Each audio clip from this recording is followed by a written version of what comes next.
Halo, assalamualaikum warahmatullahi wabarakatuh. Sesuai janji saya tadi, hari ini saya mau live lagi, mau berbagi cerita, mau berbagi.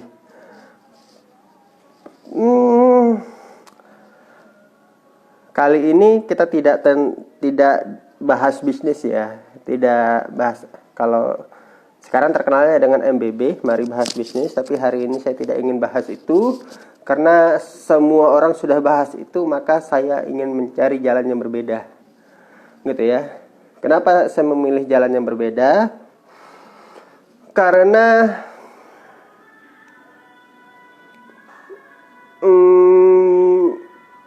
ketika ada orang yang saat ini mengalami resesi, melihat dari satu orang, oh bisnis itu bagusnya seperti ini, ketemu yang lain lagi bagusnya seperti ini, ketemu yang lain lagi bagusnya seperti ini, akhirnya mereka akan terjadi bingung. Syukur kalau setiap guru, setiap mentor itu memberikan tips yang sama, tapi kalau tips yang berbeda bagaimana? Nah, otomatis sudah pasti berbeda ya. Gitu. Nah, hari ini saya sudah janji mau barengan sama sahabat saya, sama mentor saya. Itu ada Mas Sata Brasyahdin. Oke.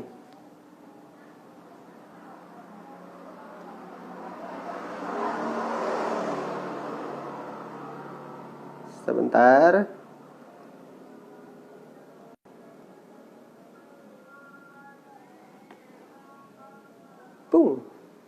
Oke. Nah, kita akan kulik-kulik ya, siapa ini Mas Hatta Brasyahdin.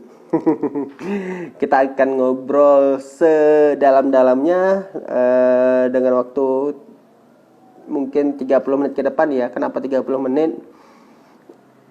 Ya, saya ngasih spare waktu 40 menit, 45 menit, ya 30 menit. Kalaupun nanti ada mundur-mundur sedikit jadinya 35 menit gitu ya. Mundur-mundur sedikit jadinya 35 menit. 10 menit waktunya tanya jawab.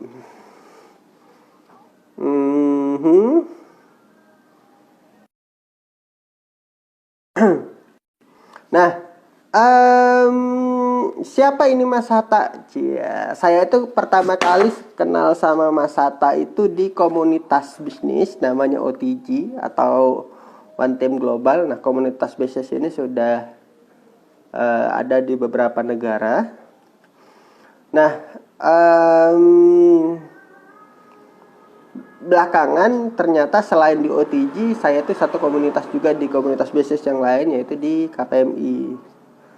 Dan saya kaget banget bahwa Mas Hatta ini pengurus pusat KPMI. Apa itu KPMI? Komunitas Pengusaha Muslim Indonesia.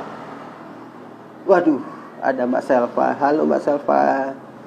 Nah, kita lagi nunggu. Halo?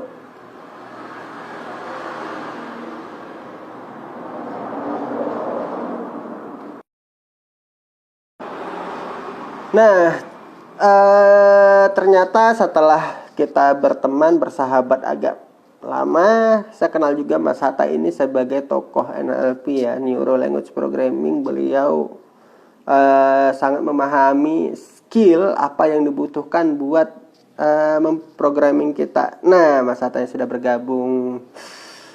Oke, saya langsung request ya. Halo Mas.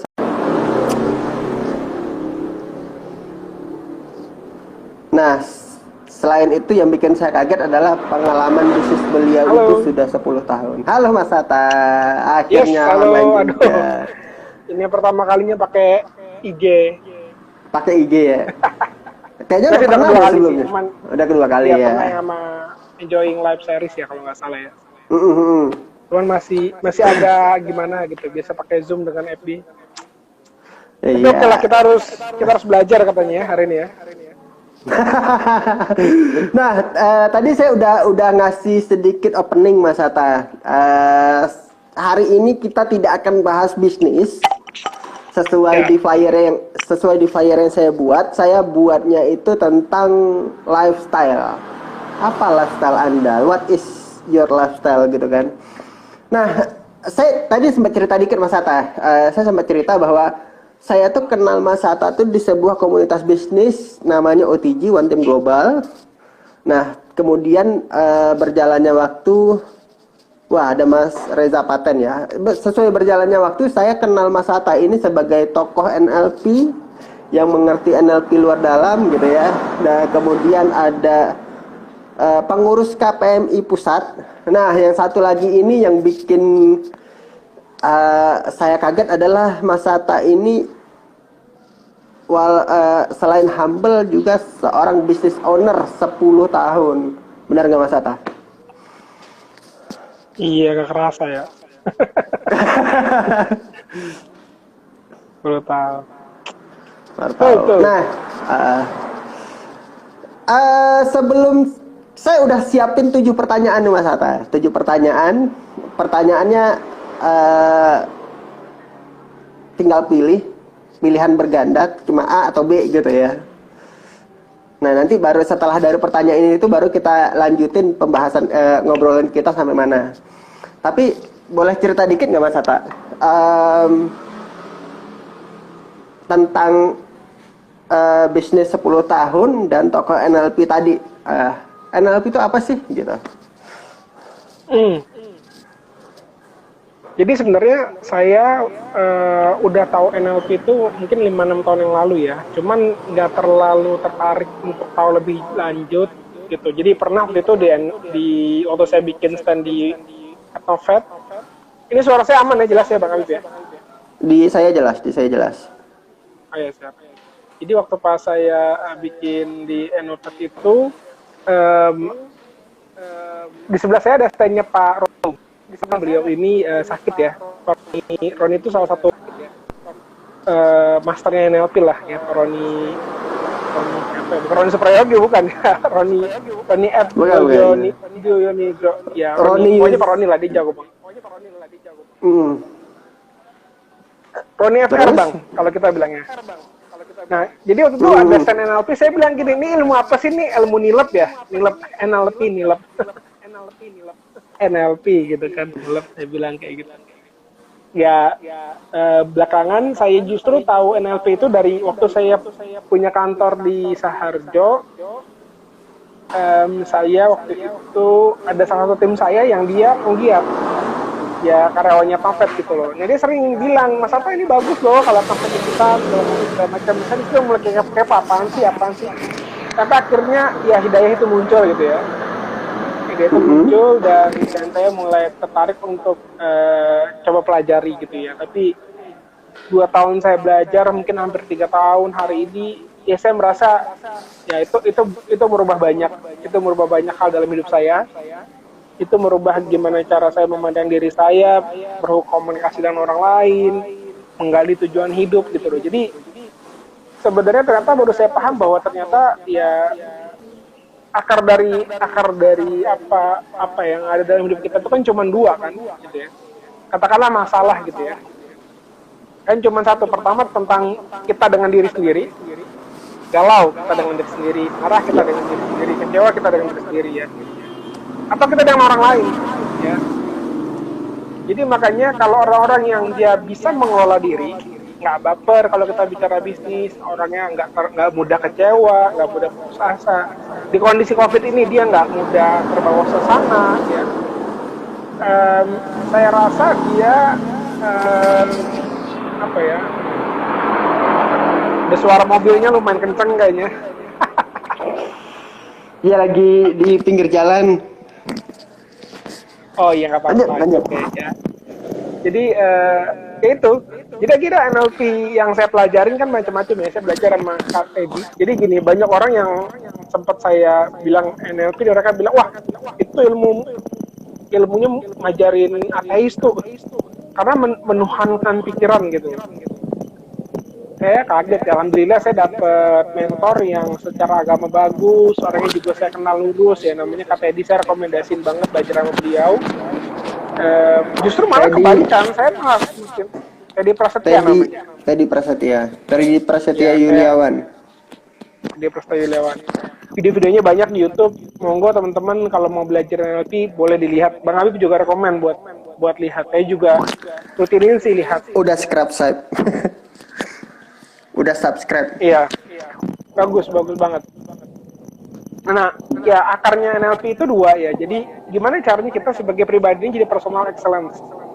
Jadi kita jadi orang yang pokoknya kalau bahasanya di salah satu bisnis yang saya jalanin ya the best of us gitu, the best of me gitu ya.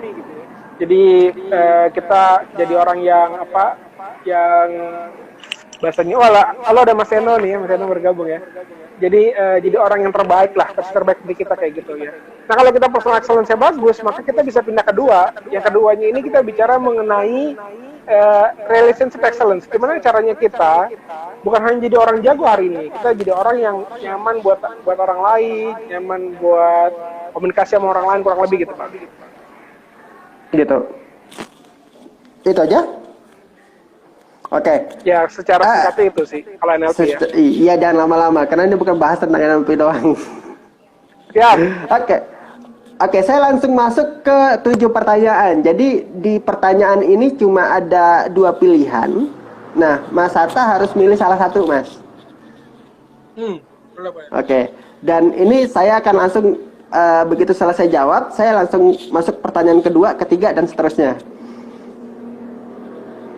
Oke? Oke. Insya Allah bisa jawab ya. Pengusaha atau pengamat? Pengusaha. Ilmu barat atau ilmu timur? Ilmu barat atau ilmu timur? Ilmu timur. Krishnamurti atau TDW? TDW. Tony Robbins atau Nathan Drake? Nathan Drake lah. Cina atau Amerika? Amerika. Trainer atau mastermind? Mastermind. Bisnis kekeluargaan atau bisnis profesional?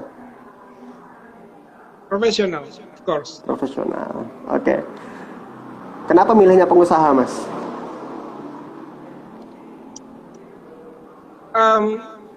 Ya itu mencerminkan karakter saya ya hari ini gitu ya. Bukan karakter profesi kali. Kalau karakter saya belum tahu apakah saya adalah karakter pengusaha bagus, belum tahu. Tapi kalau bicara mengenai profesi ya saya pengusaha hari ini kan itu aja.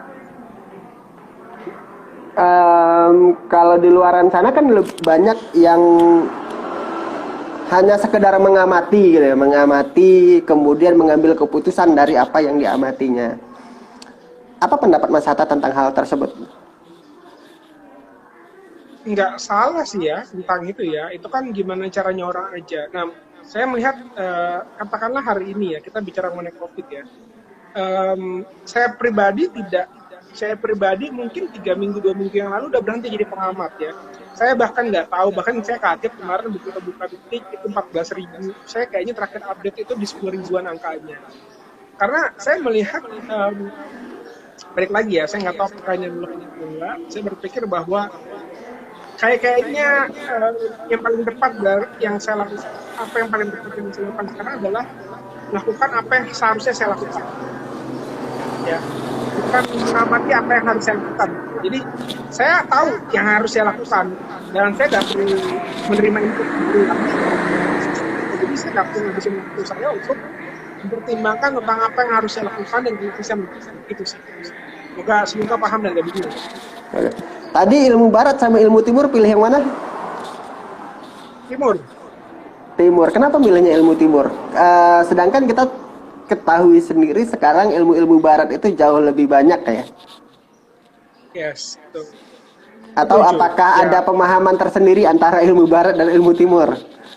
Ya ini pertanyaan bagus banget sebenarnya karena filosofis banget. Ini karena filosofis saya. Jadi gini, saya berpikir bahwa the ultimate source of all the knowledge itu adalah Quran. Pasti kayak gitu.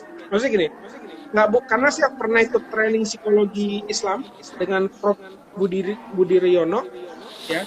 Jadi beliau bilang semua keilmuan itu sebenarnya itu turunan dari apa yang sudah Al-Quran tuliskan gitu ya. Nah, artinya apa? Ya kita belajar semua keilmuan katakanlah barat. Boleh-boleh aja, saya nggak bisa boleh aja. Cuma jangan sampai ada yang akhirnya membuat kita jadi nggak beriman. Saya punya cerita sedikit tentang jadi saya punya dulu bos di kantor. Orang Padang berhati menang orang tua yang harusnya Islamnya kuat ya. Yang mengejutkan beliau tuh SMA Jakarta terus pindah ke Jerman. S1, S2, S3. Nah dia ceritanya ke saya ketemu beliau udah S3 gitu ya. Nah yang mengagetkan buat saya adalah beliau sekarang ateis. Beliau nggak punya agama. Ya saya di situ sempat berpikir kayak ya kita harus Islam, kita saya bukan Islam.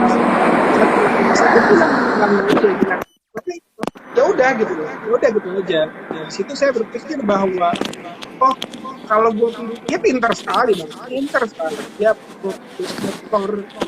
dokter dia bisa bikin konsep gimana orang belum ada yang bikin konsep seperti itu. Cuman dia ateis gitu, sowan gitu. Ya saya melihat bukan itu yang saya mau. Saya nggak mau jadi orang pintar yang dengar. Mending saya jadi orang pintar tapi saya bertaat daripada saya jadi orang pintar yang dengar. Jadi makanya kalau misalnya yang saya kalau memang ternyata secara keilmuan apa yang kita lakukan itu yang tidak membuat kita menjadi lebih baik kepada Allah, saya berpikir ya apa gitu. Wow, dalam banget ilmu penjelasan antara ilmu barat dan ilmu timur. Iya, padahal gitu doang ya. Padahal gitu doang. Oke, tadi Krishnamurti dan TDW Tung Desa Muaringin, Mas Sata lebih memilih Tung Desa Muaringin. Padahal Krishnamurti ini kental sekali dengan tokoh NLP-nya gitu ya. Kenapa tuh Mas? Betul, setuju. Nah, balik lagi, saya ini kan bukan murni trainer NLP ya. Saya ini kan adalah pebisnis, ya katakanlah pedagang lah, kalau belum bisa dibilang bisnis lah. Pedagang yang juga belajar NLP. Jadi basicnya saya adalah pedagang, belajar NLP. Nah, saya melihat TDW itu lebih bisa mengimplementasikan ke hal-hal yang memang dijalani dengan yang saya sehari-hari ya, dengan bisnis ya. Beda dengan Krishnamurti mungkin lebih banyak ke personal coaching, life coaching kayak gitu bagi saya pribadi. Ya oke, cuman kalau TDW itu saya lebih clear ya kita bisa clear bisnis. Jadi ada sisi bisnisnya dan dia sebenarnya yang saya baca sudah merangkum keilmuan NLP ke dalam kaidah-kaidah bisnis yang lebih sangat teknis dan praktis. Oke. Itu tadi di tokoh nasional. Sekarang ada tokoh internasional, ada Tony Robbins dan Nathan Rich ya. Mungkin banyak pebisnis itu kenal banget sama Tony Robbins gitu ya. Tapi nggak hanya segelintir orang kenal sama Nathan Rich. Nah, tapi Mas Hatta ini memilih Nathan Rich. Kenapa tuh Mas? Ya, saya ikutan bisnis jaringan hari ini. Gitu ya. Orang yang menghidupi bisnis lagi. Mungkin punya bisnisnya juga ya. Cuman saya melihat Nathan itu adalah satu orang yang tidak hanya pekerja keras, tapi juga dia the top lah ya. Kita bicara the top tuh dia bergerak di industrinya. Jadi saya suka orang-orang kayak kenapa tadi bicara katakanlah bukan Krishnamurti tapi ada TDW. Saya melihat orang-orang, saya suka orang-orang yang memang keilmuannya itu benar-benar sesuatu yang didapatkan gitu kan ya. Jadi dia mengajarkan apa yang didapatkan dan bagi saya pribadi jauh lebih bisa kita pahami kan berbeda kalau kita ngejalanin kita cerita itu kayaknya beda gitu. Kita bisa dengan mudahnya cerita ke orang. Kata orang yang ngajarin tapi dia nggak sebenarnya nggak ngelakuin gitu ya itu kelihatan banget. Nah Nathan itu termasuk orang yang saya lihat ya dalam hal ini adalah konsisten terhadap apa yang dia lalui gitu bang. Cukup. Kalau saya justru ini saya gantian ya. Antara Tony Robbins sama Nathan Rich saya lebih kok kayaknya lebih kenal sama Nathan Rich gitu ya. Dengan aset yang dia punya, dengan mindset yang dia punya agak sedikit berbeda dengan Tony Robbins. Gitu. Oke, yang kelima. Cina atau Amerika, Mas Sata lebih memilih Amerika. Padahal gitu. Padahal Amerika saat ini hegemoninya sedang turun drastis. Cina sendiri itu sedang mengalami peningkatan yang luar biasa. Kenapa tetap memilih Amerika?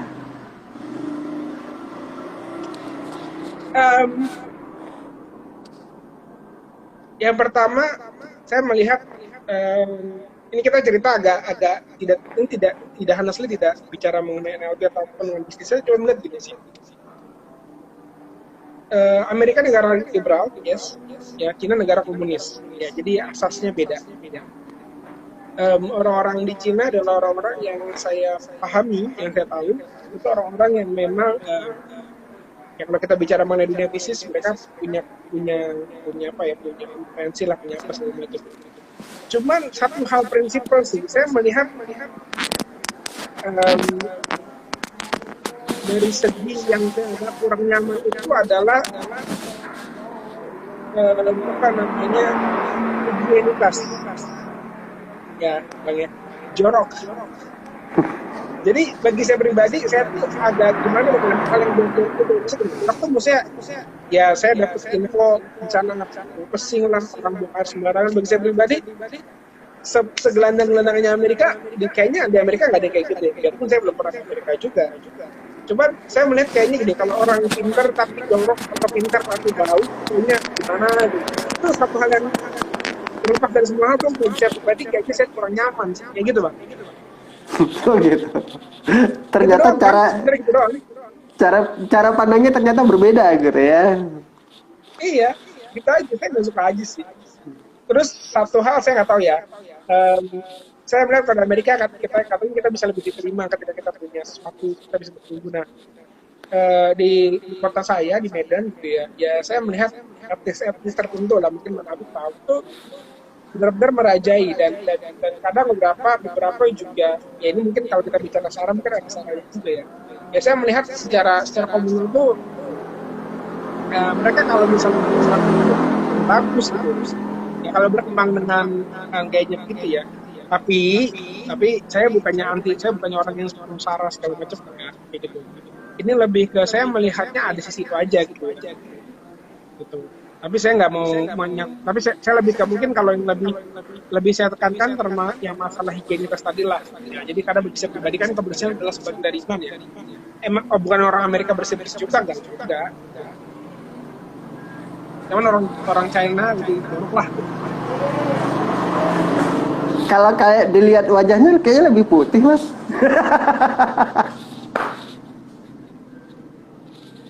Ya bisa jadi. Bisa jadi. Trainer dan mastermind. Tadi memilihnya mastermind ya? Mastermind.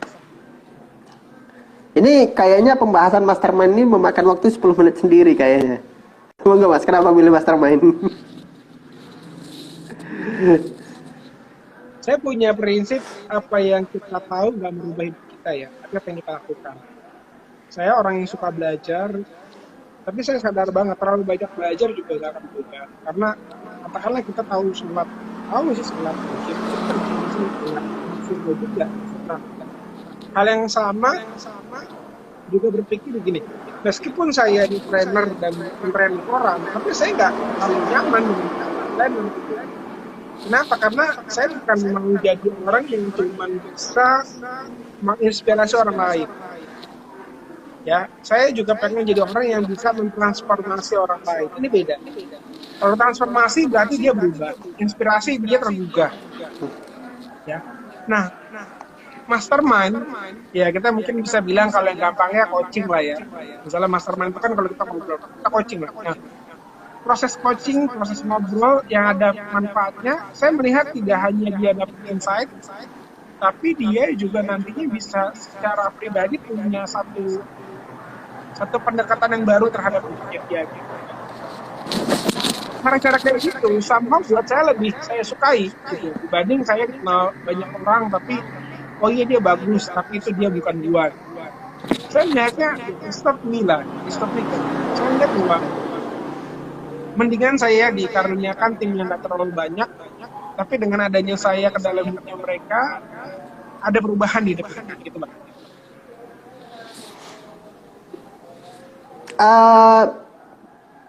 Untuk mengalami perubahan tentu harus ada inspirasi dong. Nggak juga. Ya ke Nabi, kan Nabi dulu kan mana ada inspirasinya, jadi dari wahyu. Jadi kadang dari tanda alam juga gitu. Jadi sama kayak saya pernah lihat. Jadi ada orang yang apakah orang yang mau nulis buku harus baca dulu? Enggak juga, Bang. Enggak juga. Karena ada orang-orang yang zaman dulu orang nulis buku dengan fenomena alam. Yang penting dia melakukan pencatatan. Iya nggak? Kita berubah. Apakah butuh inspirasi? Enggak juga, Bang. Kadang-kadang kita merenung aja nih. Gini-gini aja hidup gue ya. Ada inspirasi tuh kita merenung. Tiba-tiba kita sadar kayak, wah gue harus berubah. Nah kayak gitu Bang, itu kan juga nggak butuh orang lain gitu ya.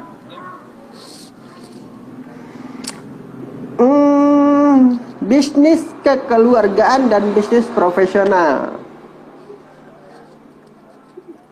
Kalau kita ngobrol sama UKM biasanya mereka mereka akan muncul ya, daripada gue ngambil orang lain ya gue mending ngambil keluarga dong gitu. Bagaimana? Sedangkan Mas Sata, saya yakin keluarganya tidak banyak yang bisnis.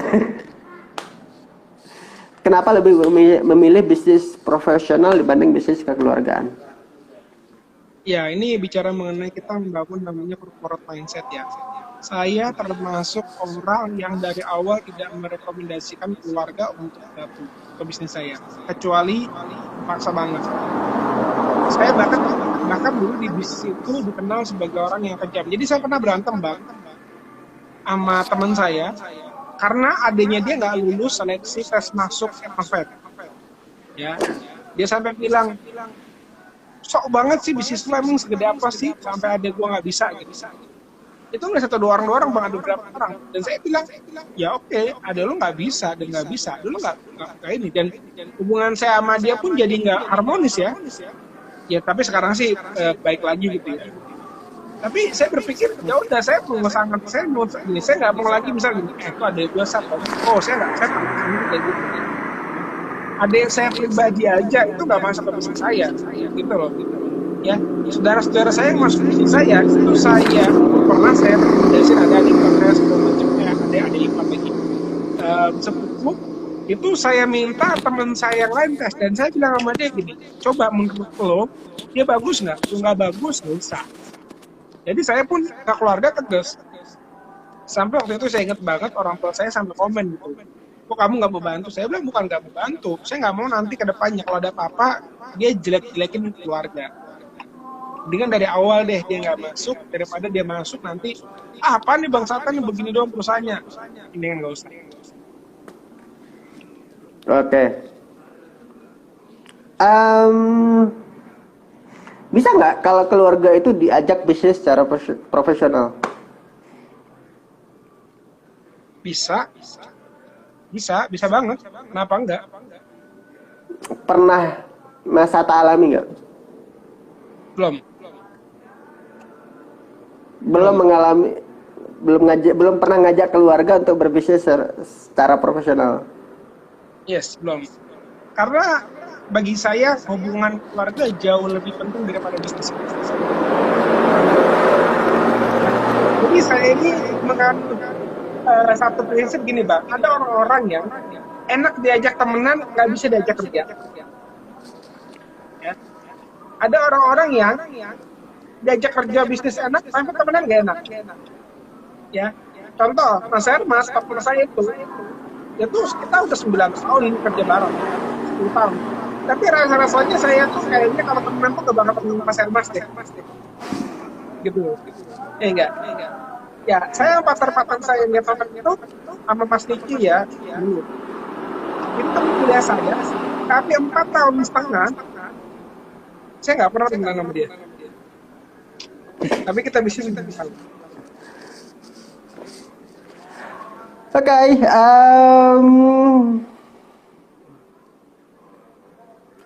apa menurut Mas Hatta tentang apa pendapat Mas Hatta tentang bisnis itu harus mengikuti kebiasaan atau bisnis itu hasil dari kerja keras?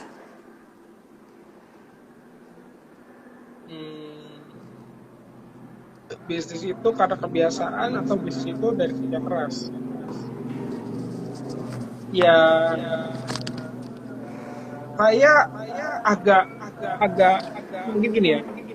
Kalau bicara mengenai apakah orang yang kerja keras itu sukses bisnisnya, ya kita definisikan dulu kerja kerasnya gimana gitu loh. Karena gini, kalau bicara kerja keras, orang-orang yang nyangkul di pinggir jalan itu kerjanya keras banget, tapi kehidupannya juga nggak lebih baik, ya.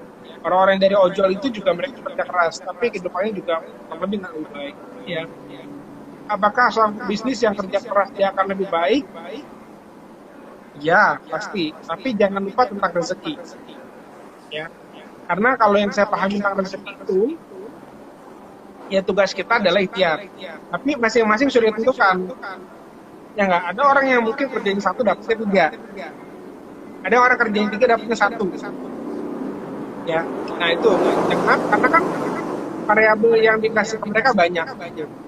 Nah, saya jauh lebih bisa mendefinisikan tentang habit. Ini menarik. Jadi mentor saya,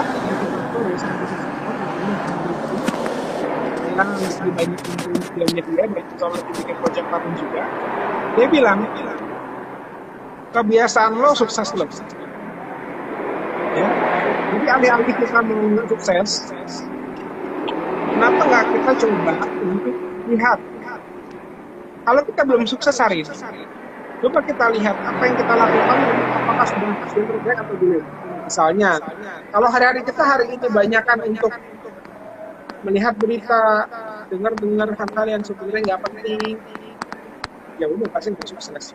Tapi kalau misalnya hari kita katakanlah hari ini isinya adalah, misalnya kita bicara online ya, posting status, personal chat, terus misalnya follow up, ya itu pasti yang akan membuat kita bisa bertumbuh ya. Jadi habit kita menentukan kesuksesan. Jadi saya berpikir kayak gitu. Jadi kalau kita habitnya baik, pasti kita insya Allah kedepannya bisa punya kesempatan sukses lebih besar. Bagaimana dengan pengalaman Mas Hatta selama 10 tahun terakhir dalam menjadi business owner, dan kalau nggak salah jadi trainer itu sudah 7 tahun ya? Ya. Saya dari 2012 sudah belajar. Berarti 10 tahun business owner, 7 tahun jadi trainer. Pola-pola apa sih atau habit apa sih yang bisa membuat orang lain itu menjadi, kalau saya tidak mengatakan sukses ya, saya lebih senang mengatakan ini bahagia ya, karena orang bahagia pasti sukses, orang sukses belum tentu bahagia. Silakan Mas. Ya, saya melihat kadang-kadang etos kerja sih ya. Jadi gini, orang yang hari ini sukses, katakanlah dia bilang saya 2 tahun nih bisa sukses. Tapi kalau dari pengalaman saya, ya itu ada periode panjang sebelum. Jadi gini, saya punya teman, saya mau cerita aja, saya punya teman, dia seorang dia punya outsourcing di bidang pelayaran, sekarang juga usaha pengusaha. Per hari ini dia punya income itu 450 juta per bulan, passive income. Ya. Saya pernah tanya ke dia, Pak, apa usahanya? Dia cerita bisnis segala macam. Yang kurang lebih menurut saya pribadi bukan usaha yang baru, yang unik banget lah. Tapi saya tanya, Pak, berapa lama mau bisnis ini?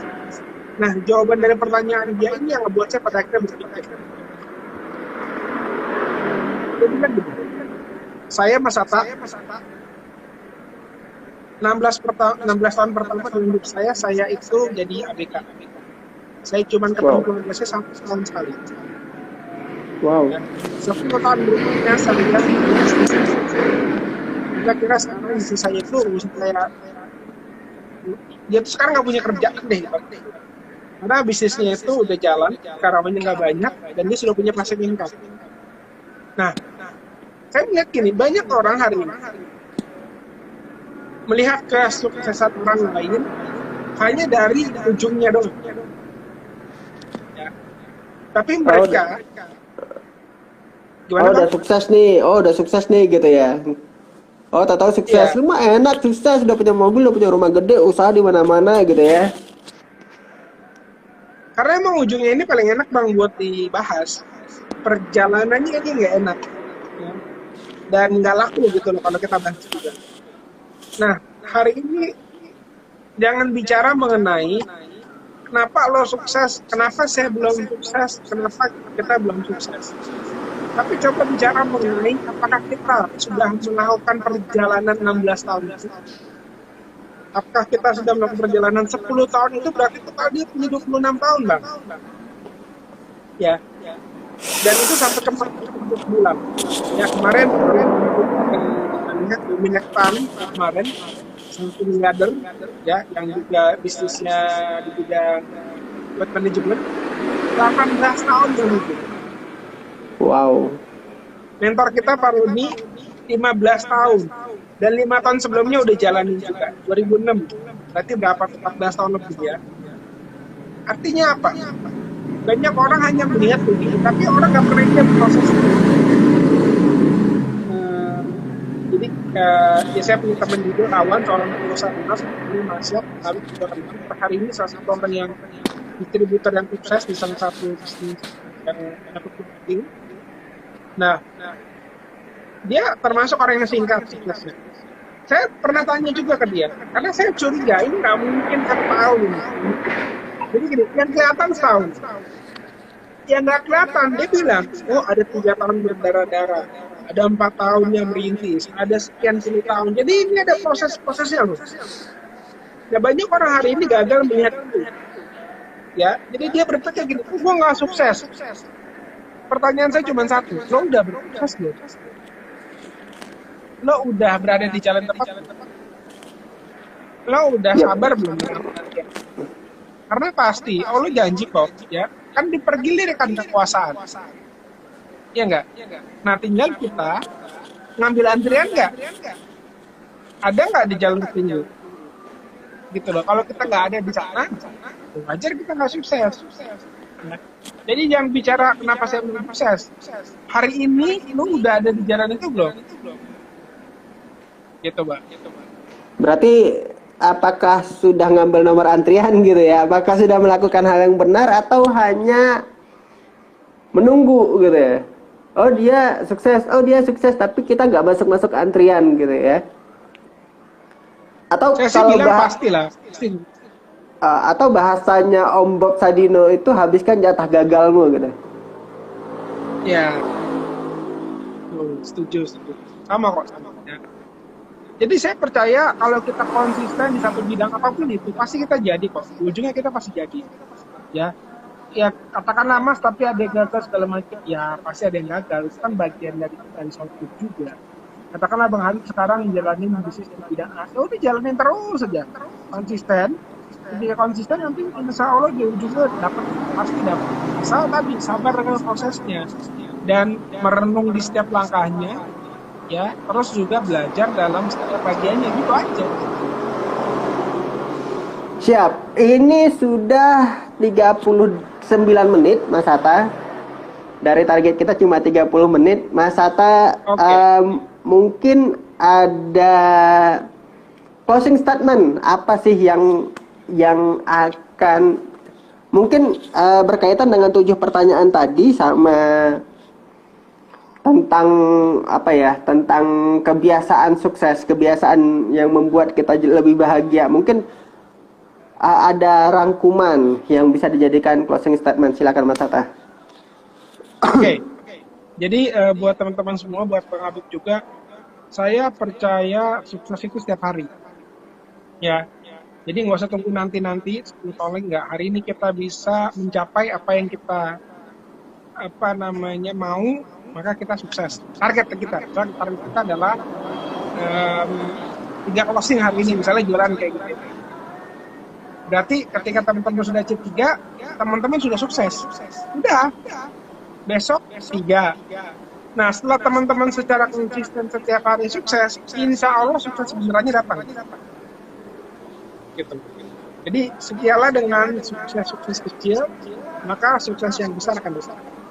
Asik ini, setialah sama sukses-sukses kecil, maka sukses yang besar akan datang gitu ya. Keren banget. Oke deh, terima kasih banyak Mas Atta waktunya hari ini.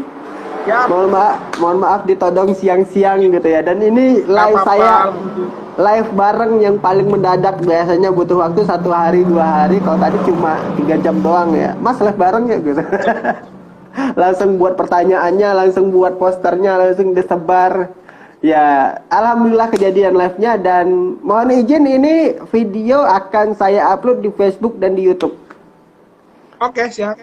Oke. Oke Mas Atta, makasih banyak. Wassalamualaikum warahmatullahi wabarakatuh. Waalaikumsalam warahmatullahi wabarakatuh.